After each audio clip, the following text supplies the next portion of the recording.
In today's video, I'm going to teach you how to manage an organization in Zoho Books.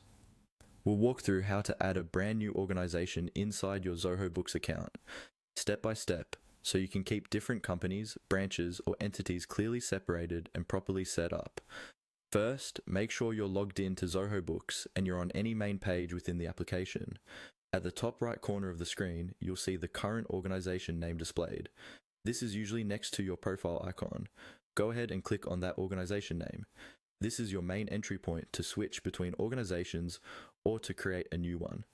When you click the organization name, a small drop-down menu will appear. In this menu, look for the option labeled Manage. Click on Manage. This takes you to the organization's management page, where you can see all existing organizations linked to your account.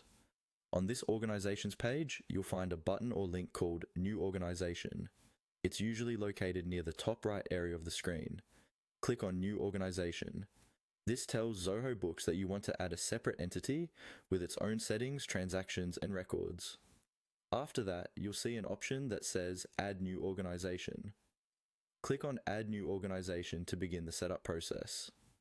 This will open an initial setup or onboarding screen specifically for the new organization you're creating. Now you'll be asked to fill in the details for this organization. Take your time with this part.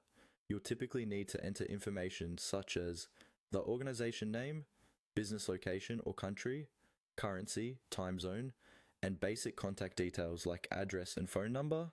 Make sure these details match your official business information because they can appear on invoices, estimates, and other customer-facing documents. If you're unsure about currency or tax settings, pick what you currently use for your accounting and you can revisit advanced settings later in the organization preferences. Double check everything you've typed in.